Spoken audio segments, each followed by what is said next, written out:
네, 안녕하십니까. 공드림 한국사 기본 이론 강의를 진행하고 있습니다. 제가 지난 시간에 고대 경제사회사까지 살펴봤습니다. 이 시간에는 고대 마지막 분류사 파트죠. 문화사 내용을 정리하도록 하겠습니다. 자, 먼저 교재 133쪽에 고대 문화의 성격부터 살펴볼까요? 자, 고대 그러면 이제 삼국과 통일신라 발해가 있는데요. 그 중에 삼국 문화를 먼저 보고 남북시대 때 문화의 내용들을 특징과 함께 살펴보기로 하겠습니다. 삼국 문화는 공통점도 있고요, 다른 점도 있습니다. 근데 공통점이 더 많습니다. 물론 다른 점도 있지만은 뭐 공통된 내용은 어떤 내용이냐 그러면 세 가지입니다. 피지배층은 피지배층대로의 소박한 서민 문화가 있습니다. 소박한 서민, 그러니까 소박하다니 좀 촌스럽다 이런 정도로 이해하시면 됩니다. 예를 들어 이제 지배층은 또 지배층대로의 세련된 귀족 문화가 있어요. 여기다가 고대 문화에서 빼놓을 수 없는 문화, 공통된 내용이 하나 있죠. 불교 문화입니다. 불교는 말이죠. 종교로서만 들어온 건 아니죠. 불교가 들어오는 과정에서 여러 가지 불교 건축, 불교 사상, 불교 음악, 불교 회화, 그렇죠? 다양한 이런 것들이 들어옵니다. 같이 묻혀서 들어오는 거죠. 그래서 삼국 문화의 공통점이었을 때 불교 문화는 바로 이러한 내용을 얘기하는 겁니다. 정리합니다. 삼국 문화의 공통점, 소박한 서민 문화, 세련된 귀족 문화, 그리고 불교 문화, 이렇죠. 다른 점은 지리적인 위치와 밀접한 관련을 가지고 있습니다. 자, 고구려는 좀 거칠게 나타납니다. 왜냐하면 지정학적으로 고구려는 북방민족과 중국하고 맞닿아 있죠. 그러니까 걔네들의 침략을 막아내는 과정에서 좀 성적으로 보면 남성성이 좀 강해요. 남성적인 경향이 강합니다. 그래서 고구려 문화 그러면 134쪽 맨 위에 보겠습니다. 패기, 정열, 진치, 호전적, 야성적인 이런 성격을 가지고 있습니다. 물론 그렇다고 해서 그네들 문화를 북방과 중국의 문화를 다 커트시킨 건 아닙니다. 괜찮은 것은 벤치마킹 하는 겁니다. 주체적으로 받아 먹어요. 먹는 와중에 그네들의 침략에 대해서는 커트 시키는 겁니다.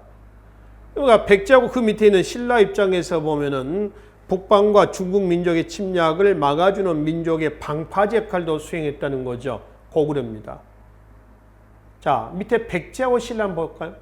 고구려의 문화가 남성성이 좀 강하다라고 한다면은 백제 신라 문화는 어떻게 했어요? 여성성이 좀 강합니다. 백제 문화는 우아하고 세련된 이런 특징을 가지고요. 이 우아하고 세련된 문화는 나중에 일본 문화에, 일본의 그 야마토 정권 때 아스카 문화라고 있습니다. 나중에 이제 이건 고대 문화사에서 보겠습니다만은 여기에 영향을 준다라고 하는 것이죠. 근데 백제 문화는 다 긍정적인 요소만 있는 건 아닙니다. 한계도 있습니다. 백제 문화의 한계는 뭐냐면은 백제 건국의 주역은 고구려 이주민이죠. 토착, 마한의 목지국 문화를 완전히 다 흡수하지를 못했다는 겁니다. 이게 백제 문화의 한계예요. 그래서 토착 문화, 나와 있죠? 한개 봅시다. 지방의 토착 문화를 충분히 육성시키지 못했다. 이게 백제 문화가 갖고 있는 한계입니다. 그러나 중국 남조의 문화의 영향을 받아서 우아하고 세련된 귀족적인 흔적의 문화 요소는 내재가 되어 있었습니다. 자, 신라 보겠습니다. 신라는 지리적인 위치로 인해서 삼국 문화하고는 조금 단절된 위치입니다. 시족적인 요소와 지리적인 폐쇄성으로 인해서 신라는 고대국가 발전 과정에서 가장 늦었다라고 말씀을 드렸죠. 그 얘기냐. 그러니까 결과적으로 신라는 처음에는 폐쇄적인 문화입니다. 소박함, 토우, 흑인형입니다. 또는 흙으로 만든 제품들, 토기, 그릇입니다. 이런 것들이 신라의 소박한, 좀 촌스러운 이런 문화 요소를 많이 간직하고 있죠. 근데 나중에 고구려하고 4세기 때, 5세기 때 나제 동맹 맺어서 백제하고 수교관계를 맺죠. 자연스럽게 고구려 백제 문화가 신라에 스며 녹아드는 결과를 가져왔습니다. 그래서 신라 문화는 소박미만 있는 게 아니라 조화미의 성격도 있다는 것이죠. 그리고 이제 삼국통일한 이후에 통일신라 문화를 좀 보겠습니다. 통일신라 문화는 밑에 여러 가지 성격이 있습니다만은 우선 통일신라의 문화는 메모 좀 하겠습니다. 민족 문화. 이 민족 문화의 기반이 확립이 됐다. 통일신라 문화가 왜 우리 민족 문화의 기반이 확립된 시기로 보냐면은 삼국 문화를 통합했기 때문에 그렇습니다. 자, 삼국 문화를 통합할 때 통일신라는 삼국 통일 이후에 쉽게 통합했겠습니까? 아니면 어렵게 통합했겠습니까? 쉽게 통합합니다. 왜 그랬을까요? 삼국 문화는 각기 다른 점보다는 공통점이 더 많아서 그렇다는 겁니다. 그래서 쉽게 통합함으로 인해서 우리 민족 문화의 기반이 확립된 시기, 그럼 언제요? 통일신라. 이렇게 하시면 되죠. 그래서 삼국 통일 이후에 통일신라 문화는 중국 당나라고 교역하면서 국제문화조례에 동참합니다. 어제 당에서 유행을 하죠. 오늘 신라에서 유행합니다. 통일신라입니다. 그만큼 막역한 관계라고 보시면 됩니다. 당 문화 영향을 받죠. 중국 당나라 역사를 보면 말이죠. 당 문화 그러면은 똑같아요. 국제적이고 귀족적이라고 그래요. 통일신라도 국제적이고 귀족적이다. 여기서 귀족은 진골 귀족입니다. 근데 당나라 귀족은요. 진골 귀족이 아니고 문벌 귀족이에요. 좀 개방적인 존재입니다. 중국 당 문화를 국제적 귀족적이라고 얘기하지만은 여기 하나 더해서 동아시아 문화라고 합니다. 그러니까 그만큼 문화의 폭이 넓었다는 거죠. 스케일이 굉장히 커진 겁니다. 그러한 문화하고 통일신라가 교역하면서 통일신라 문화도 국제문화조례에 동참할 수가 있었던 것이죠. 그래서 통일신라 문화 국제적, 귀족적이며 세 번째 한번 보실래요? 조형예술이 발달했다고 했습니다. 자, 이 조형예술 그러면은 깎고 새기고 하는 겁니다. 신라의 불상이라든가 석등이라든가 금관이라든가 이런 것들이죠.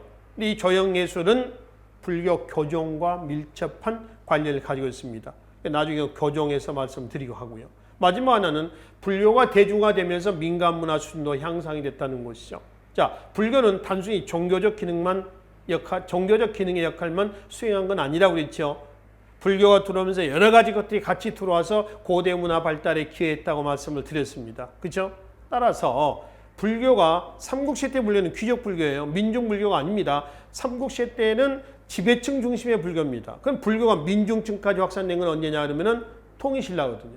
그러니까 통일신라 시대 때 불교가 대중화되면서 민간 문화, 하층민의 민중들의 문화 수준도 향상이 됐다라고 하는 겁니다. 이 불교 대중화는 나중에 원효나 의상이나 또 균형 등등에서 따로 확인하도록 하겠습니다. 자, 그래서 이제 통일신라 문화의 특징은 이렇죠. 결론은 이렇게 해서 우리 민족 문화의 기반이 확립됐다는 겁니다. 자, 발해를 한번 가볼까요?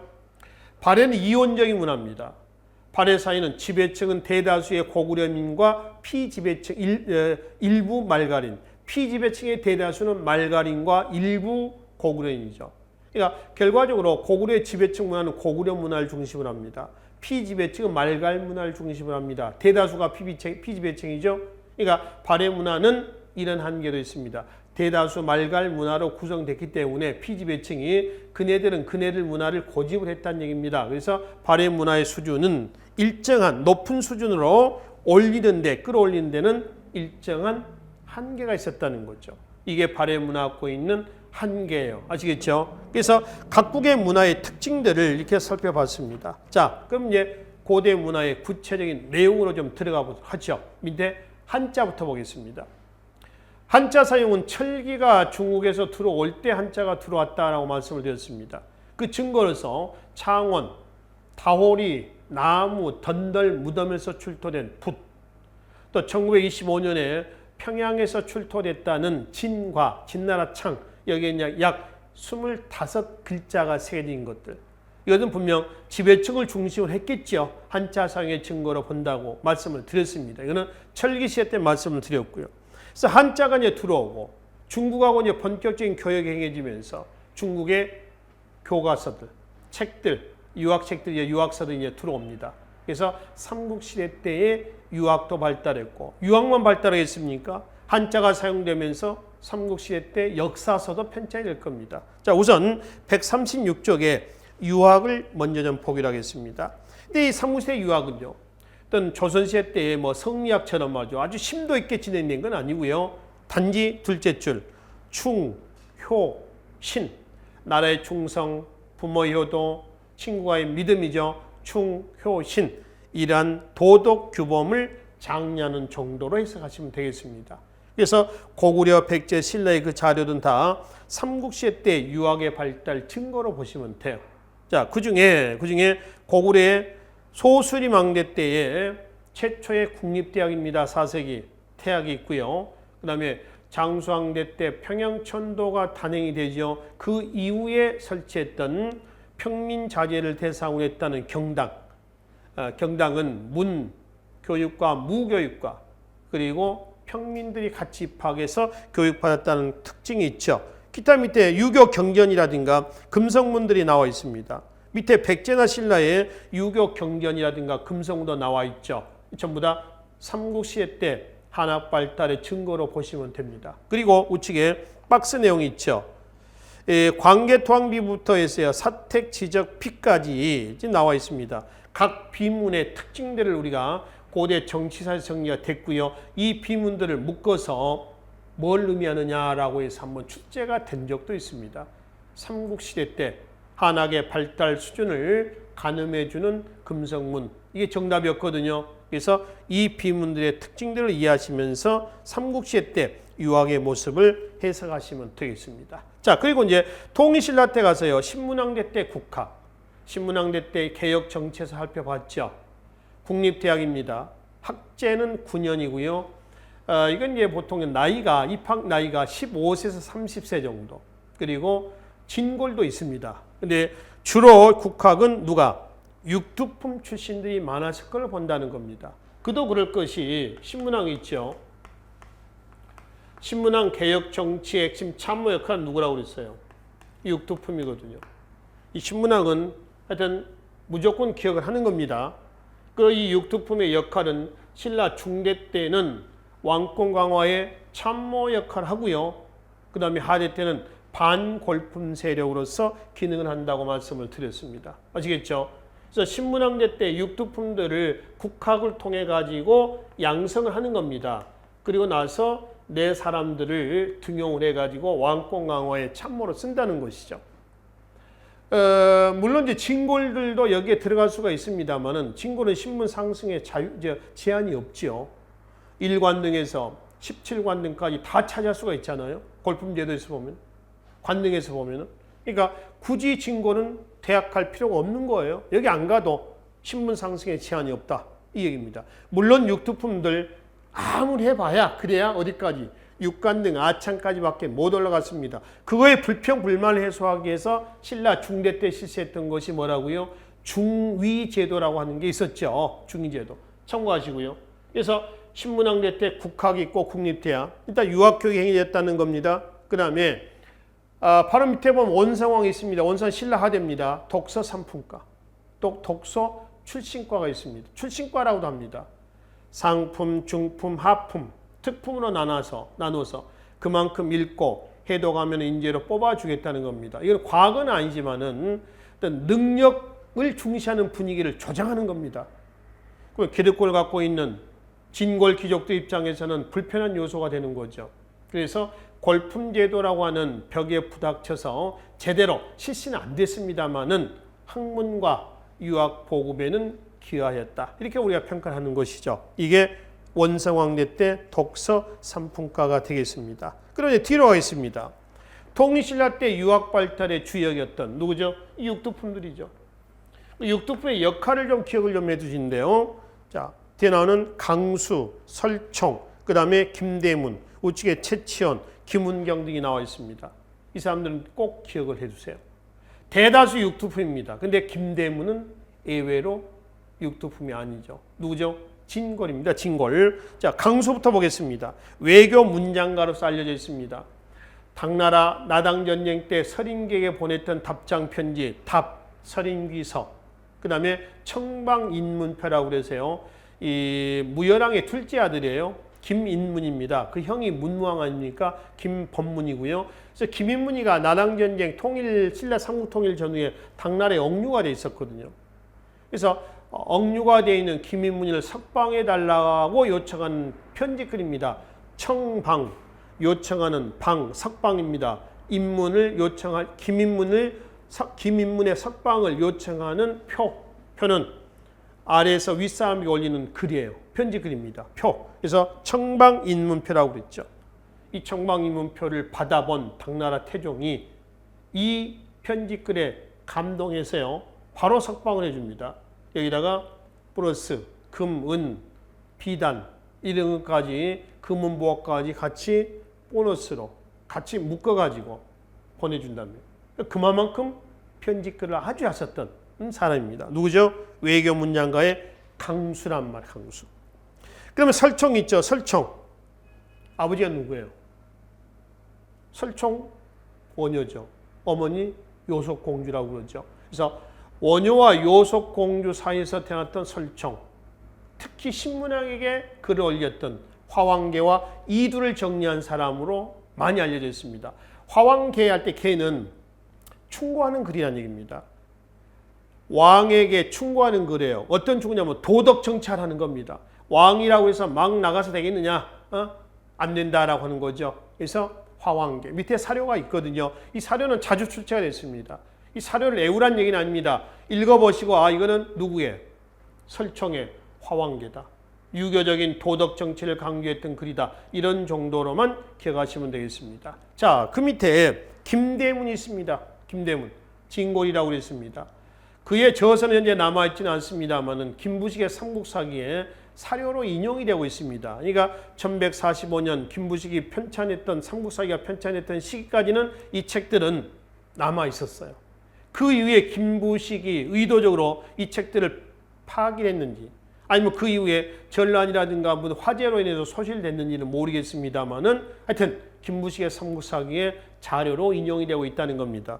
뭐 화랑세기, 계림잡전, 고승전, 한산기, 악본 등이 있습니다. 이 책들은 현재 남아있지는 않지만은 우측에 밑줄 그어놓읍시다. 신라 문화를 주체적으로 인식하려는 경향을 내보이고 있다는 점. 여기에 의의를 좀 부여하시면 되겠습니다. 자, 여기 한번 보겠습니다. 우리 한국사에서 말이죠. 문화의 자주 내지 주체성을 표현하고자 했었던 사람들이 있거든요. 지금 나와 있는 누구죠? 동이신라의 김대문.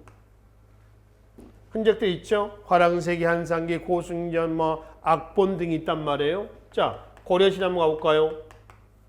고려 초기에 가면은 최승로가 있습니다.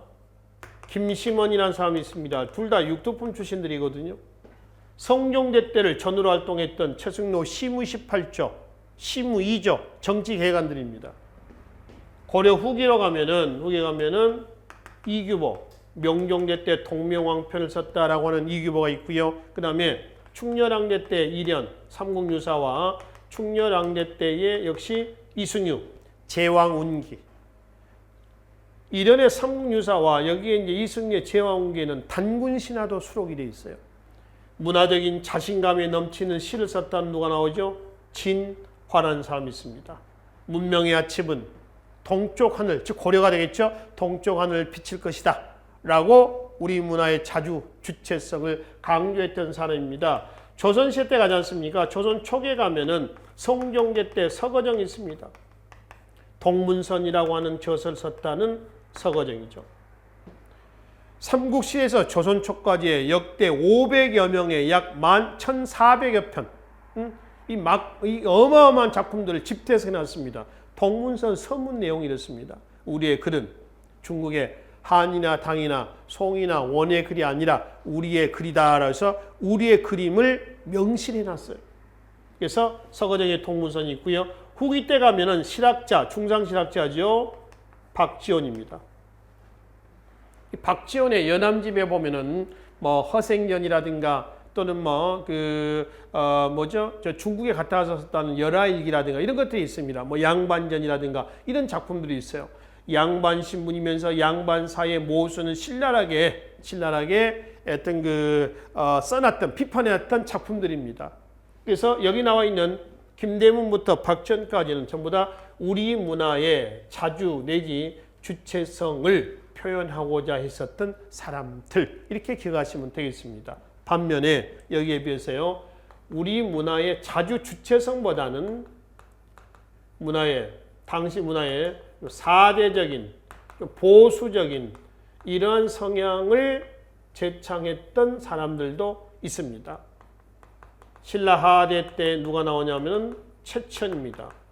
최치원은 중국 당 문화에 아주 심취했던 사람입니다. 나중에 보겠습니다. 그 다음에 고려 중계에 가면은 누가 나오면은 해동공자로 알려져 있죠. 공자는 중국에서 많은 춘추시대 때 공자 아닙니까? 공자의 제자가 한 3,000명이 넘는다고 그래요. 뭐 공자가 다 아는 제자는 아닐 겁니다만은 일단 그만큼 많은 제자를 양산했다고 해서 그런 사람이 고려의 최충입니다. 최충시대 때 고려 중기 때 사학이 발달합니다. 관학사학 할 때. 그래서 그가 만들었다는 구제학당, 나중에 문헌공도라고 그러거든요. 나중에 고려시대 가면 나올 겁니다만은 거기에서 수많은 수천 명의 제자를 양산했다는 겁니다. 해동공자라고 그러죠. 그런 이제 김부식, 삼국사기를 편찬했다는 김부식이 있습니다. 조선 중기 때 가면 누가 나오냐면은 전 중기 때 사립양반들. 단군조선보다는 기자조선을 숭상했던, 추앙했던 사립양반들이 나오죠. 그래서 이 사람들은 우리 문화의 4대적이고 보수적인 측면을 강조했던 사람들입니다. 그러니까 우리 문화의 한국문화대학교의 자주 주체 학과의 학생들이라고 한다면 4대적인 보수적인 학과의 학생들입니다. 구분하세요. 저 사람들 사이에 이 사람들이 들어가면 안 됩니다. 달라진다는 거죠. 성향이. 마찬가지입니다. 얘네들 사이에 이 사람들 사이에 저 사람들이 들어가서는 또 성향이 달라진다라고 구분을 하시라는 겁니다. 아시겠죠? 그래서 김대문은 그렇게 좀 기억을 해 두시고요. 최천년 보겠습니다. 도당 유학생. 당에 건너갔다 왔다는 겁니다. 같은 얘기로 수기학생이라고 그래요. 수기학생은 거기서 숙박하고 먹고 자고 공부하고 온 학생이라는 뜻이에요. 12살에 아마 최치원이 아마 당에 유학을 갈 겁니다. 요즘에 조기 유학이 있죠. 이때 조기 유학을 했던 모양이죠. 근데 사실 이때 12살이면은 지금이 한 나이가 한 20세 가까이 됩니다. 거의 고등학교 학생 정도 돼요. 나이대로 본다면 평균 수명이 있거든. 16살에 이제 빈곤과라고 하는 과거에 급제를 합니다. 빈곤과는 고려시대 때도 있었습니다. 외국인에게 응시하겠다는 시험을 뭐라고 하냐면은 빈곤과라고 일하거든요. 아시죠? 자, 그래서 이제 빈곤과에 급제하고 하급 관직 생활 하다가 진성여왕대 때, 진성여왕의 실정 때 기후에서 개혁 건의안을 올렸습니다만은 받아들이지 않자 합천 해인사로 낙향을 했던 사람입니다. 그에 지어서 일부는 남아있는 것도 있고요. 밑에 일부는 없는 것도 있습니다. 잠깐 봅시다. 토항소경문, 개원필경, 제왕연대력, 사산비명 등이 있습니다. 토항소경문은 당나라 말기 때 황소의 난이 일어나거든요. 중국에 있을 때입니다. 당에 있을 때인데요. 당나라 말기 때 국가 재정이 안 좋아지자 국가가 소금을 전매화하는 정책을 추진합니다. 그러니까 소금 장사들이 반발하겠죠. 그 황소라는 사람이에요. 우리가 이런 짐승의 소를 얘기하는 건 아닙니다. 사람 이름이 황소거든요. 그래서 이제 소금장수 황소가 이제 소금장수를 연대해가지고 난을 일으킵니다. 이거 황소의 난이에요. 토벌할 때 경문입니다. 어떻게 이 경문을 썼는지, 이 경문 내용은 소위 힘으로, 그러니까 힘이라고 하는 것은 꼭 주먹으로 하는 힘은 아닙니다. 무력적인 힘이 아니고요. 말로 하는 힘이에요. 말로 하는. 그 경문에 그렇게 써놓은 거죠. 그러니까 황소가 스스로 나와서 자수를 합니다. 그럴 정도의 경문을 쓴 거죠. 이게 황소 경문이에요. 그럼 밑에 사산비명은 유교, 불교, 노장사상, 풍수지리사상 등이 같이 짬뽕이 됐습니다. 4명의 선종 승리의 비문을 써놓은 거거든요. 그래서 사산비명은 신라 하대, 신라말 여러 사상이 짬뽕되고 있었다. 즉 남할 요초에 신라말 고려 초기에 여러 사상이 복합화되고 있다는 것을 보여주는 자료예요. 이거는 나중에 고려 건국 이후에 고려의 태조의 훈요 10조 있죠. 훈요 10조에 그대로 반영이 됩니다. 그래서 남할 요초에 여러 사상이 짬뽕되고 있다라고 하는 걸 보여준다는 겁니다. 이 훈요 10조는 나중에 고려 건국 이후에 보겠습니다만은 훈요 10조에는 유교 사상, 불교 사상, 풍수 지리 사상 이런 것들이 들어가 있습니다. 그래서 신라 말과 고려 초기의 사상계 동향을 우리가 확인해 볼 수가 있다라고 하는 것이죠. 그리고 그 중에 사산비명에 일전에 말씀을 드렸습니다마는 성주사 낭해화상 비문에는 득난이라는 얘기도 있습니다. 등란은 육두품의 별칭이라고 그랬죠. 이 등란이라는 얘기는 육두품은 육간 등 아찬 이상 못 올라가서 어렵다 해서 등란이 아니고 아무나 육두품이 되는 건 아니다. 육두품에 자존심이 들어가 있는 용어라고 있습니다. 그 등란인 최천이가 자기 입을 빌려서 한 얘기거든요. 어디에 나온 얘기냐면 여기에 나와 있습니다. 성주사 낭해화상 비문에 나온다는 것이죠. 자, 김은경이라는 사람이 있습니다. 당나라 빈공과에 합격한 최초의 신라입니다. 김문경. 여기서 일단 강수, 설청, 김대문, 최천의 역할에 좀 유념을 해서 살펴보시면 되겠습니다. 그래서 통일신라 시대 때는 국학, 독서, 삼풍가, 또 이러한 육두품과 김대문 같은 진골 출신의 유학자들의 활동으로 봐서 통일신라 때 유학은 삼국시대 때보다 훨씬 더 진보가 됐다, 발전했다라고 알 수가 있습니다. 한편 발해도 마찬가지입니다. 통일신라에 국학이 있었다라고 한다면 발해는 뭐가 있어요? 주자감이 있습니다. 또 발해 유학의 발달은 발해 중앙 정치 제도에서 본 말이죠.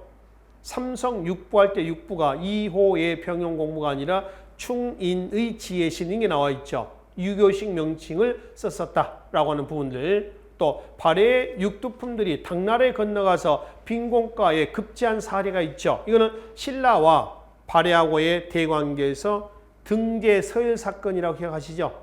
등재서열 사건 기억이 잘 안 나시면 앞에 정치사 대관계로 가서 확인하시면 되겠습니다. 하여튼 이런 유학생들이 많이 배출됐다라고 하는 것.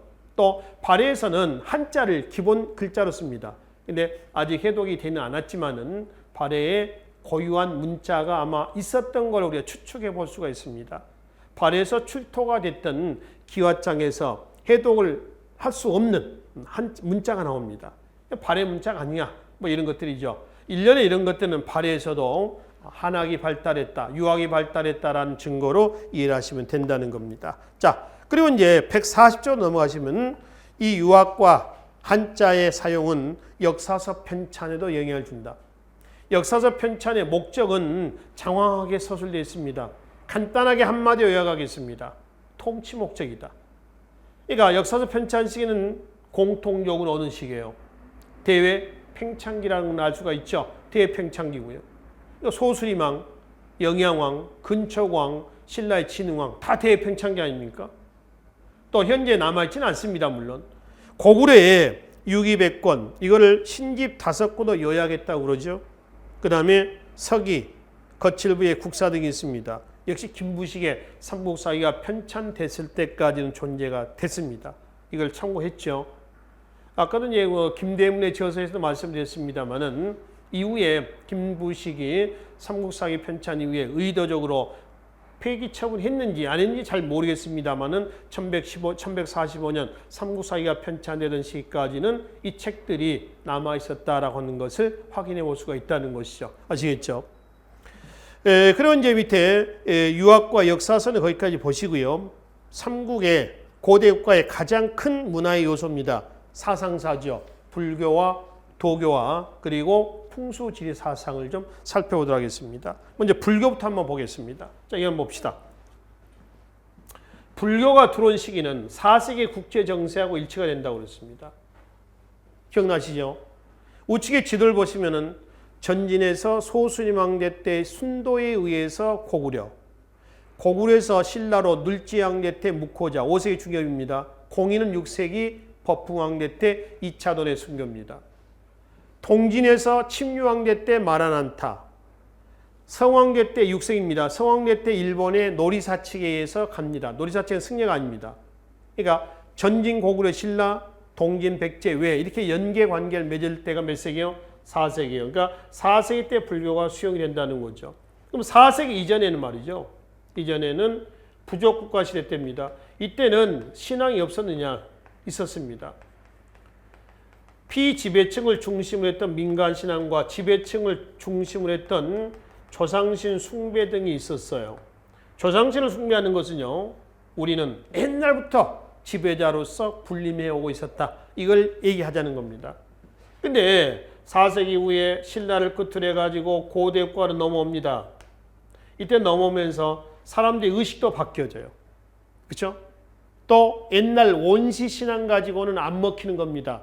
그래서 고대 국가는 또는 고대 국가의 왕들은 새로운 사회를 이끌어 나갈 수 있는 새로운 사상적 기반이 필요했던 겁니다. 그래서 고민하다가 불교를 수용을 하게 됐습니다. 그러니까 불교 수용의 주체는 귀족도 아닙니다. 민중도 아닙니다. 국가입니다. 곧 왕입니다. 목적은 왕권 강화죠. 그래서 불교를 수용하면서 옛날의 민간 신앙들, 해신, 일월신, 천신 이런 것들이 있죠. 다 버리는 건 아닙니다. 그대로 다 흡수를 합니다. 역시 다 끌어안죠. 그러다 보니까 삼국불교는 미신적인, 좀 샤머니즘적인 성격이 좀 강했으며 또 불교 사상의 통일이 결여가 됐습니다. 잘 안 됐다 이 얘기죠. 나중에 이 불교 사상의 통일을 시도했던, 결여가 됐던 것을 시도했던 사람이 하나 있어요. 누구냐면은 원효라고 하는 승려입니다. 통일신라 때. 여러 개 흩어져 있는 불교 사상을 통합하려는 사상, 그걸 원효의 화쟁사상이라고 그래요.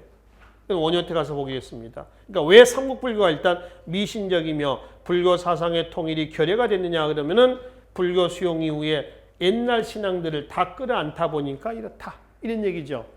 우리가 사찰에 있는 산사에 혹시 가보셨죠, 여러분들?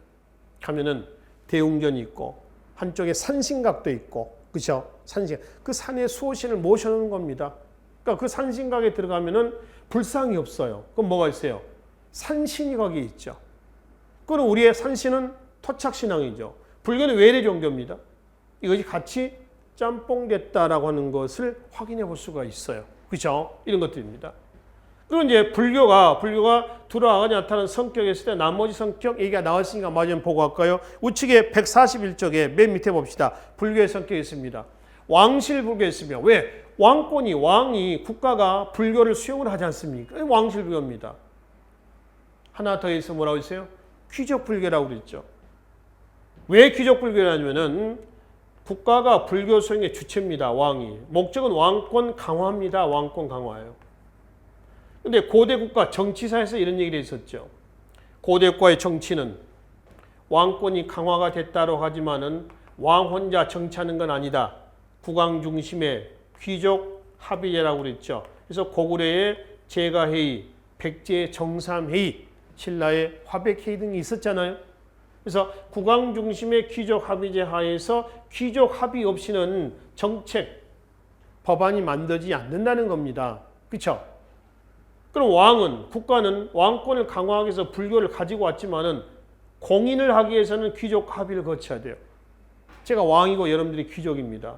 내가 내 힘을 강화하기 위해서 불교를 가지고 왔어요. 가지고 와서 제가 여러분한테 묻습니다. 야, 나 힘 좀 키우려고 그러는데 니네를 이 불교 공인하는데 좀 협조 좀 해줄래? 그러면 여러분 해주겠어? 안 해주겠어? 안 해주는 거죠. 그렇죠? 그래서 나라는 왕 고민하는 겁니다. 야, 내가 어떻게 해서 쟤네들 꼬실까? 이거지. 그래서 고민하는 겁니다. 그래서 아주 좋은 걸 하나 찾아냈어요. 불교가 가지고 있는 사상입니다. 불교의 교리거든요. 자비. 모든 종교에 들어가 있습니다. 사랑이죠. 그 다음에 평등. 불교는 기원전 5세기 때 인도의 고타마 시타르타에서 인도의 골품 제도라고 하는 카스트 제도에 대한 반발입니다. 그죠? 그 카스트 제도에 대한 반발에서 나왔던 불교는 카스트 제도를 반발하는 거죠. 평등 사상을 가지고 있습니다. 브라만, 크샤트리아, 바이샤, 수드라라고 하는 그 계급 구조에 대한 반발이죠. 평등 사상과. 그리고 하나는 윤회 사상입니다. 이 중에 고대 국가가 귀족들을 꼬시기 위해서 이제 활용했던 사상은 뭘 것 같아요? 자비와 평등과 윤회 중에서 윤회입니다. 너네들은 전생에도 귀족이고, 그래서 지금 귀족이고, 다음 생에도 귀족일 것이다. 요 얘기거든. 그러니까 니네들은 전생에 귀족이었다는 겁니다. 또 자손 대대로 귀족일 것이다. 요 얘기거든요. 그래서 이 윤회 사상을 마약으로 취급해서 국가가 귀족들에게 윤회 사상을 먹이는 겁니다. 그래서 귀족이 윤회 사상이라는 마약을 먹고 합의해 준 거예요. 그래서 귀족 불교가 된 겁니다. 그러니까 처음부터 귀족 불교는 아닌 거죠. 그렇죠?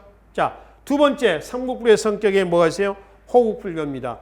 박수 좀 치겠습니다. 그리고 체크 좀 합시다. 밑줄. 인왕경, 비보사찰, 백자강해 같은 말로 인왕이라고 그래요. 그 다음에 팔관해입니다. 자, 인왕경부터 보겠습니다. 이 인왕경은 호국불경입니다.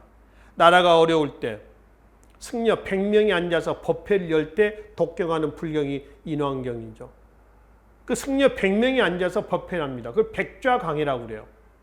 이 백좌강해를 왜 인왕해라고 하냐면 이때 인왕경이라는 불경을 독경했다는 겁니다. 그래서 인왕해 이꼴 백좌강해 이렇게 얘기를 한다는 거죠. 나라를 위한 거죠. 그 다음에 비보사찰은 땅의 기운이 안 좋은 곳에다가는 집을 지을 게 아니라 사찰이라든가 탑을 세워서 불순한 땅의 기운을 불려게 해서 바꾸는 겁니다. 그래서 만들어진 사찰이에요. 두 번째, 마지막 팔관해입니다. 팔관은 토착신앙과 불교와 도교가 짬뽕된 거예요. 국가와 왕실의 안녕을 위한 불교 행사입니다. 2018년 구급 국가직 시험에도 나왔었죠. 팔관에는. 그래서 이거는 호국불교죠. 그렇죠? 전부 호국불교입니다. 여기다 하나 더 해가지고 황룡사 구축 목탑. 황룡사 자체도 비보사찰 아닙니까? 황룡사 구축 목탑은 신라 주변 9개 나라가 신라에 조공을 바쳐온다는 염을 담고 있습니다. 그래서 우리나라 불교에서 나라를 수호한다. 호국불교 그러면은 삼국시대 때 지금 나와 있는 자 뭐죠? 이게 봐요. 백자강해, 인왕해, 인왕경, 또 비보사찰, 팔관해, 황룡사 구축 목탑 등이 있습니다. 고려로 한번 가볼까요? 고려는 불교 국가라고 해도 과언이 아니죠. 고려시대 때 가면 그대로 팔관해 그대로 나옵니다. 팔관해 승병들 나옵니다. 승병들. 윤관에 별무관에 보면은 신기군, 신보군 또 뭐가 있어요? 승려들로 구성된 항마군이 있고요. 몽골 침략 때 활동했던 승병 김윤우라고 하는 사람이 있습니다. 몽골 2차 침략 때에 몽골의 장수 살리타를 죽였던 처인성 전투, 처인은 용인입니다. 그 다음에 대장경 조판이 있습니다. 이 대장경 조판은 역시 1차 초조대장경에서 거란의 침략을 막자는 거고요. 제조대장경, 8만 대장경이죠. 이거는 몽골의 침략을 막자라고 하는 거죠. 호국불경이란 말이에요. 조선은 억불 정책을 펴니다. 그래도 불교의 명맥은 유지가 되죠. 그렇죠? 조선시대 때 가면은 외란 때 승병대 활동이 있습니다. 영규 최초의 승병이죠. 서산대사 묘양산에서 휴정, 그 다음에 금강산에서 사명대사 유정입니다. 그래서 불교 관계에서 일단 이 자료들이 있죠. 삼국시대에서 조선시대 때까지 이 자료들이 나오잖아요. 자, 우리나라 불교의 어떤 성격을 보여주냐 그러면은 호국불교다. 이렇게 기억을 좀 해두시면 되겠습니다. 아시겠죠? 그래서 호국불교와 그 다음에 삼국불교의 성격 마지막 초부족적입니다. 원시신앙과는 보편성을 강조했다. 보세요. 원시신앙 있죠. 이거는 보편성보다는 뭐죠? 특수성을 강조하는 겁니다. 태양, 물, 해, 바다, 그죠? 또는 달, 이런 것들 특수한 그 하나를 숭배하는 거죠. 근데 불교는 특수성이 아니라 보편성입니다. 다 끌어안을 수 있는 거죠. 그래서 뒤에 보시면은 삼국 불교의 역할에 보면 두 번째 한번 봐봐요. 인간 사이의 대립과 충돌을 완화하는 이런 역할도 합니다. 일종의 어떤 그 화해하는, 전부 끌어안는, 화합하는, 통합하는 이런 역할도 했다라고 하는 것이죠. 왜 이런 역할이 있냐면 삼국 불교는 특수성보다는 보편성을 강조해서 그렇다. 이렇게 일하시면 되겠죠. 그렇죠? 나머지 역할도 보겠습니다. 고대 문화 발달에 기여했으며 이 고대 문화 그러면 아까도 말씀드렸습니다. 불교는 종교로서만 들어온 거 아니라고 그랬죠. 불교 건축, 불교 회화, 불교 공예 또는 불교 미술이라든가 회화 미술이죠. 또 여러 가지 불교 사상 등등에서 여러 가지 것들이 들어온단 말이에요. 그래서 마지막 줄로 그런 게 있죠. 셋째 줄 봐봐요. 이런 것들을 우리나라에 전달해서 새로운 문화 창조에 기여했다 그랬죠. 그 새로운 문화 박스점 치겠습니다. 이꼴 불교 문화. 그래서 고대 문화 단원에서 불교를 빼버리면 사실을 얘기할 것이 있다 없다? 없습니다. 얘기할 것은 거의 없다. 그래서 고대 문화 이꼴 불교 문화다. 근데 나중에 고려로 가지 않습니까? 고려는 유교 이념이 구현이 됩니다. 그래서 유교 이념이 구현되면서 불교가 없어진 건 아니죠. 고려 때도 불교가 굉장히 융성하거든요. 그래서 고려는 유불 융합 문화예요. 중세는 유불융합 문화고 고대는 불교 문화입니다. 그럼 고려 문화, 중세 문화는 문화의 파이가 커졌어요? 아니면 작아졌어요? 커진 거죠. 기존에 불교에서 유교가 첨가가 됐잖아요. 그래서 유불융합 문화입니다.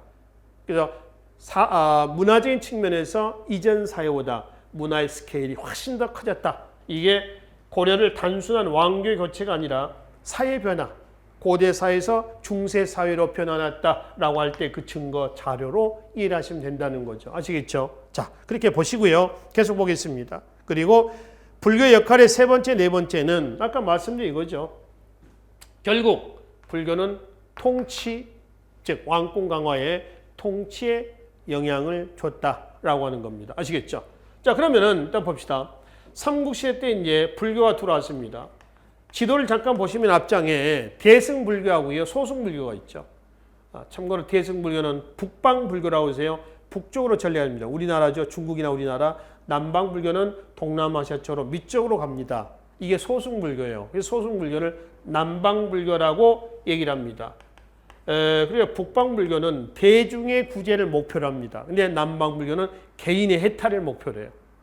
우리나라 불교는 대체로 대승불교다, 북방불교다 이렇게 보시고요. 이 대승불교는 다시 고구려는 뭐죠? 삼론종, 백제는 뭔가요? 율종, 신라는 뭔가요? 계율종 이런 것들이 있죠. 그렇죠? 똑같은 대승불교인데 이렇게 나눠진 것은 뭐 때문이냐면은 경전에 따라서 나눠집니다. 이렇게 보시면 됩니다. 기독교에서도 뭐 장로교, 침례교, 성결교 뭐 이렇게 나눠지죠. 그러면 그 유일신 하나님이 다 달라요? 신이 다 다릅니까? 다 같죠. 근데 성향 때문에 그래요. 진보적인 또는 뭐 보수적인 또 수구적인 이런 성향들을 띤 또는 구약이니 신약이니 이렇게 나눠집니다. 신은 다 똑같단 말이에요. 이걸 삼국시대 때 얘기 아닙니까? 통일신라 때 가죠. 신라 중대 때 하고요. 또 신라는 하대 때로 나눠집니다. 중대 때는 교종이 유행을 하고요. 하대 때는 선종이 유행을 합니다. 교종은 경전 해석에 따라 5교로, 선종은 지역에 따라서 몇 개로 구사로 나눠져요. 자, 이거는 통일신라 불교거든요. 자, 뒤에 144페이지 맨 위에 보시면은 표가 하나 있습니다. 그 표를 보시면은 교종 5교에서 열반종, 보동은 고구려 승려입니다. 그 다음에 자장의 계율종, 원효의 법성종, 의상의 화엄종, 진표의 법상종이 있죠. 그래서 똑같은 교종인데 5교로 나눠진다. 그 중에서 원효의 법성종하고요. 마지막 진표의 법상종을 혼동하지 마십시오. 구분하시고요. 그리고 그 교종은 어떤 특징을 가지고 있냐면 교종은 교리, 경전, 형식 이런 것들을 대단히 중시합니다. 그러니까 어떤 외적인 드러나는 부분을 중시한다라고 한다면은 선종은 하대에 유행한 선종입니다. 참선, 좌선, 실천 이라는 것들을 중시합니다. 이거는 좀 내적인 면을 중시하는 겁니다. 중대 교족은 왕실과 진골 귀족들의 후원을 받고요. 이거는 하대 때 지방호족, 더 나아가서 육두품, 예네들과 결탁을 하고 있습니다. 아시겠죠? 그럼 이제 그 중대 때 활동했던 승려들, 하대 다시 말씀드립니다. 중대 때에 활동했던 승려들 활동이 표 바로 밑에 원효, 의상, 우측에 145쪽입니다. 원측. 그리고 하대로 이제 넘어가는 시기가 되겠죠. 김교각이라든가, 중대 때 김교각이라든가 통일신라입니다. 그 다음에 해초라든가 이런 사람들이 있습니다. 그 중에 원효와 의상은 꼭 기억을 해두세요. 원효 의상은. 신라 중대 때 승려들입니다. 원효부터 해가지고 좀 얘네들의 이 사람들의 성향을 좀 살펴보도록 하겠습니다. 원효부터 한번 봅시다. 화정국사는 고려 숙종대 때 의천의 건의로 추앙된 명칭입니다. 추서한다고 그러잖아요. 화정국사. 화정국사 그러면은 원효입니다. 의천, 대각국사, 진을, 보조국사 이러지 않습니까? 또 일체유심조라는 얘기는 많이 들어보셨죠? 목이 말라서 마셨는데 뒷날 아침에 눈 떠보니까 해골에 담긴 썩은 물이었습니다. 그래서 모든 것은 마음먹기에 달려있다. 일체유심조입니다.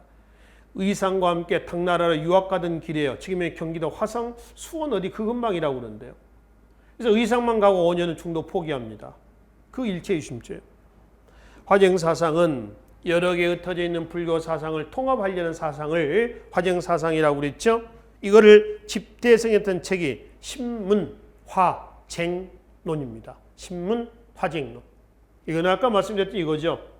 삼국시 때 불교 있죠. 불교 사상의 통일이 결여가 됐다. 그거를 통합하려고 노력했다. 5년입니다. 근데 통합하진 못했어. 근데 이 화쟁 사상의 영향을 누가 받았냐면은 고려 전기 때에 의천과 고려의 때 진울에 이거를 꽃을 펴는 겁니다.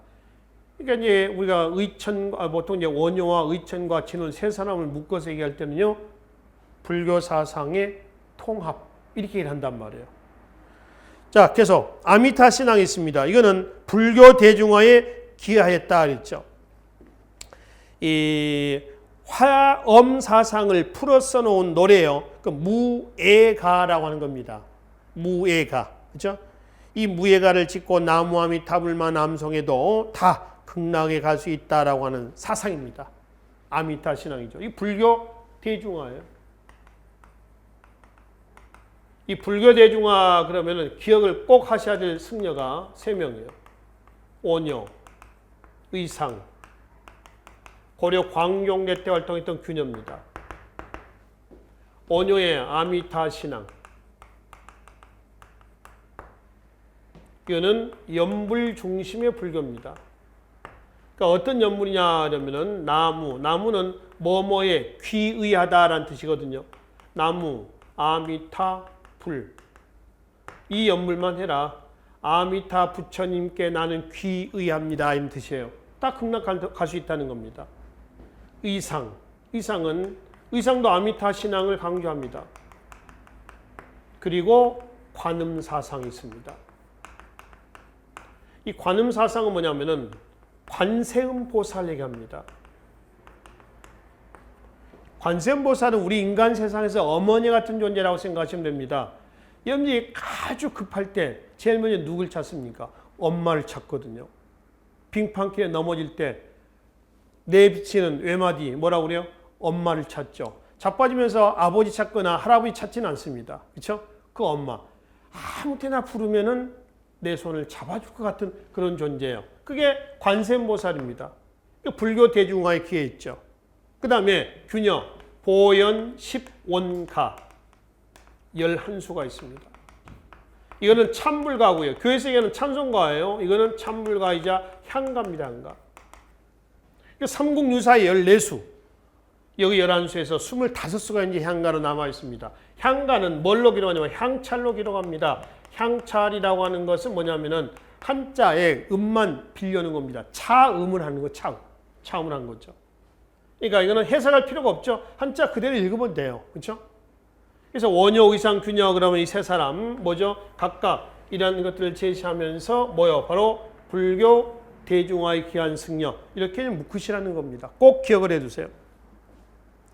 자, 그럼 밑에 의상의 화엄 사상이 있죠. 이 화엄 사상을 집대성해놨던 책이 화엄일승 법궤도인데 이거는 신라 신문왕대 때는 말씀드렸습니다. 화엄 사상 요지가 일즉다 다즉일.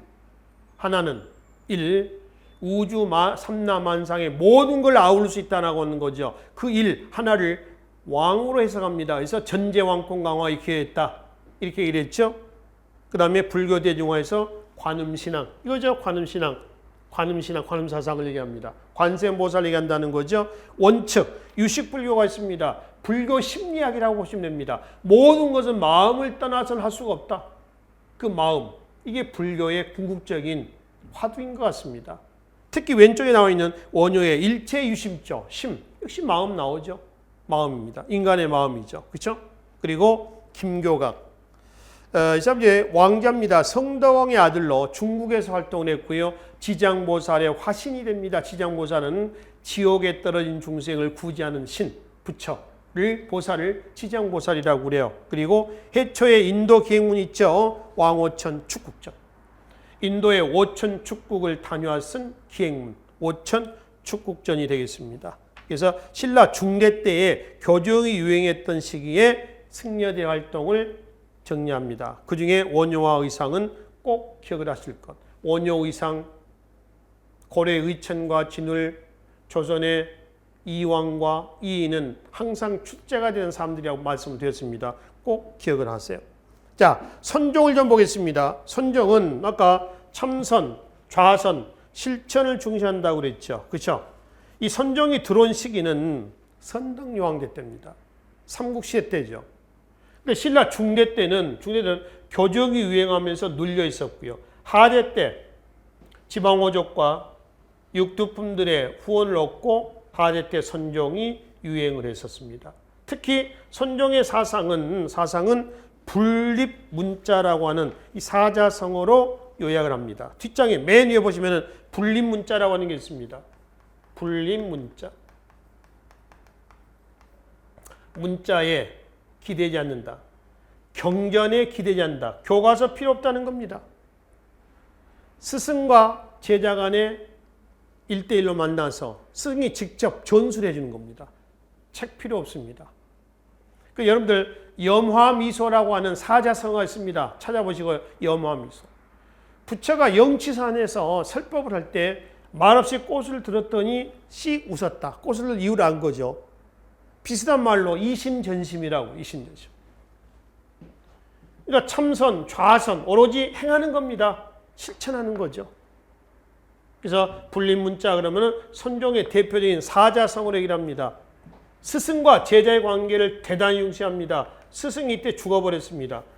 스님이 죽어버린 거 사망했다 그럽니까? 열반에 들었다고 그래요. 그러면 스님들은 날매장을 하지 않습니다. 매장하지 않죠? 화장을 합니다. 스님의 장례식 화장하는 걸 다비한다고 그래요. 다비식이죠. 그럼 거기서 뭐가 나오죠? 사리가 나옵니다. 사리를 모셔놓은 승려의 사리탑을 뭐라고 그래요? 승탑이라고 그래. 한자는 부도라고 한단 말이에요. 부도. 우리나라 승탑의 기본 양식은 팔각 원당형입니다. 결국 승탑은 뭐와 관련되어 있냐면 불교 선종의 유행과 관련해 있다. 그러니까 선종이 유행했던 시기는 반드시 승탑이 유행한다. 이런 공식입니다. 고려시 때, 고려 전기 때는 교종이 유행합니다. 후기 때는 선종이 유행합니다. 그래서 고려 후기 때 조계종이 선종이고 전기 때 의천의 천태종은 교종이죠. 후기 때에 선종이 유행하면서 뭐가? 승탑, 부도가 많이 나온다. 승탑, 부도는 우리가 다음 시간에 석탑과 승탑에서 따로 말씀을 드리도록 하겠습니다. 그래서 바로 선종이 나타나서 신라 때 유행하면서 나타난 영향이 있습니다. 바로 밑에 한번 보실래요? 146쪽에 나와 있죠. 중국 문화의 이해 폭이 넓어졌습니다. 왜냐하면 중국에서 들어온 거죠. 한문학 발달에 기했다라고 하는 것은 선종이 당에서 들어올 때 선종 하나만 들어왔겠습니까? 당나라의 한문학이 들어와서 육투풍에 의해서 한문학이 발달했었으며 지방 문화의 역량의 증대는 지방 호족과 결탁이 된다고 그랬잖아요. 그래서 호족들의 역량 증대에 영향을 준 거고 또 네 번째 새로운 사회는 어딜 얘기할까요? 고려입니다. 고려 건국의 주역이 되는 거죠. 주체 사상이 되는 거죠. 육두품의 유교와 지방호족의 선종과 풍수지설은 다 고려 건국과 관련된 것들 아닌가요? 그리고 조형미술이 쇠퇴합니다. 보세요. 교종이 유행했을 때는 외적인 면을 강조하면서 깎고 새기고 조형예술이 굉장히 발달합니다. 근데 선종이 유행할 때는 외적인 것보다는 내적인 걸 추구한다고 그랬죠. 그래서 조형미술이 발달하지 않았다는 건 아닙니다. 신라 중대에 비교해서 하대 때는 조형미술이 조금 쇠퇴했다. 이 얘기지. 조형예술 자체가 죽었다 이런 의미로 오해하지는 마시라는 거예요. 아시겠죠? 이게 신라대 때 선종이 유행하면서 나타난 영향의 당이 되겠습니다. 그리고 발해불교는 발해건개주의 고구려죠. 고구려적인 요소들이 그대로 나타납니다. 수도 상경에는 절터가 굉장히 많이 나와 있고요. 또 불상이라든가 또 석사자상, 돌사자상이죠. 사자는 불법 수호 역할하는 짐승이거든요. 그러니까 사찰 건물에 본 유난히 사자상들이 많이 나옵니다. 그리고 석등, 연꽃 무늬가 새겨진 기와장, 와당, 불상 이런 것들이 발해 불교 융성을 보여주는 자료로 보시면 되겠습니다. 자, 그리고 이제 사상에서 마지막 도교와 풍수지사상이 있습니다. 도교는 우리나라에 우측 맨 위에 보겠습니다. 대관계 때 말씀드렸죠. 영유왕대 당나라 고조가 고구려에 대한 친선책의 일환으로서 전례를 했습니다. 도사, 도교의 승려죠. 도덕경은 도교의 경전을 얘기합니다. 이게 들어오죠. 그러니 고구려 백제 신라 통일시라 발의 그 자료들 체크 좀 하겠습니다. 을지문덕 지적, 연개소문, 그 다음에 보덕의 열반종, 그 다음에 강서고문의 사신도 체크하세요. 백제 산수무늬 벽돌, 산수무늬, 산과 물의 무늬가 새겨진 벽돌이란 뜻입니다. 무료왕릉 지적의 매집권 땅 매매 문서입니다. 여기에 신선한 때 땅을 사서 무료왕릉을 만들었다는 기록이 있죠. 신선사상은 노장사상입니다. 백제 금동 대학로 역시 불교와 노장사상이 들어가 있다고 그랬죠. 사택지적비, 사택지적이라고 하는 사람이 말년에 인생의 무상함이죠. 무상함을 기록해 놓은 사륙편녀체로 기록해 놓은 비석입니다. 신라의 향가에 보면은 향가 어떤 주술을 내었더니 해가 하나가 없어졌더라. 이런 것들. 또 화랑도의 별칭이 있죠. 국선도, 풍류도, 풍월도, 또 통일신라 최치원의 사산 비명, 발해에 쭉 내려와서 정여공주의 묘지. 묘지는 지석입니다. 지석. 같은 얘기죠. 무료왕릉 지석할 때. 그 무덤 주인공의 간단한 이력서로 보시면 됩니다. 자, 지금 제가 말씀드렸던 자료를 다 묶으세요. 묶어서 다음 중 노장 사상과 관련이 되어 있다. 또는 다음 중 종교로 본다면 도교와 관련되어 있다. 이렇게 묶으십시오. 오히려 불교보다 이 도교, 노장 사상에 관련된 기출 문제가 더 많이 눈에 띈 것 같습니다. 그래서 이 자료를 제시하고 이거 뭐와 관련있냐. 또는 반대로 다음 중 노장 사상이나 도교와 관련된 유물이나 유적은 뭐가 있느냐. 반대로 얘기할 때 그렇게 해서 도교, 노장 사상 좀 묶어 놓으시라는 얘기입니다. 자, 마지막 사상사에서 풍수지사상이 있습니다. 다른 말로 지리도참설이라고 그러고요. 신라 말 선종 승려였던 도선이 도선 비기를 통해서 집대성을 했죠. 가지고 와서 중국 당에서 들어온 겁니다. 신라 말에 유행을 하면서 풍수지설은 신라 정부의 권위를 약화시키고 고려 건국의 사상적 기반이 됐다 이렇게 합니다. 신라 정부의 권위를 강화가 아닙니다. 약화시켰다. 서술형 문장에서 주의하시라는 얘기입니다. 왜 그랬냐 그러면은 바로 풍수지설의 경규지쇄설이 나오고요. 경규의 땅의 덕은 이미 쇠퇴했다는 겁니다. 그러니까 지방 호족들이 경주에 있는 행정구역, 행정관청을 지방으로 분산시키자는 겁니다. 지방 호족의 입지를 정당화시키는 역할을 한 거죠. 그래서 신라 정부의 권위를 약화시킨 거고요. 이거는 풍수지설의 송악길지설입니다. 송악개성이죠. 송악의 땅은 앞으로 길할 것이다. 흥할 것이다. 그래서 고려건국의 사상적 기반이 된 겁니다. 특히 고려건국의 사상적 기반 그런 뭐죠? 육두풍과 결탁이 됐었던 뭐죠? 유교. 지방호족과 결탁했던 지금 나와 있는 선종과 풍수, 지리설 이렇죠. 그리고 고려건국의 사상적 기반 이거다 하면 고려건국의 주역은 누구예요? 지방호족과 육두품이죠. 지방호족은 장군, 성주 이렇게 합니다. 막강한 군사적 기반을 가지고 있어서 장군, 막강한 경제적 기반을 가지고 있어서 성주라고 한다는 겁니다. 얘네들이 고려 건국 이후에 중앙으로 진출해서 뭐가 되죠? 문벌 귀족이 되는 겁니다. 그래서 고대 사상은 불교와 도교와 풍수, 지사상까지 이해를 하시면 되겠습니다. 그래서 사상사까지 고대 문화를 마무리하고요. 나머지 25번째 주제인가요? 과학기술의 발달부터 마지막 고대 문화사까지는 다음 시간에 마무리하도록 하겠습니다. 수고하셨습니다.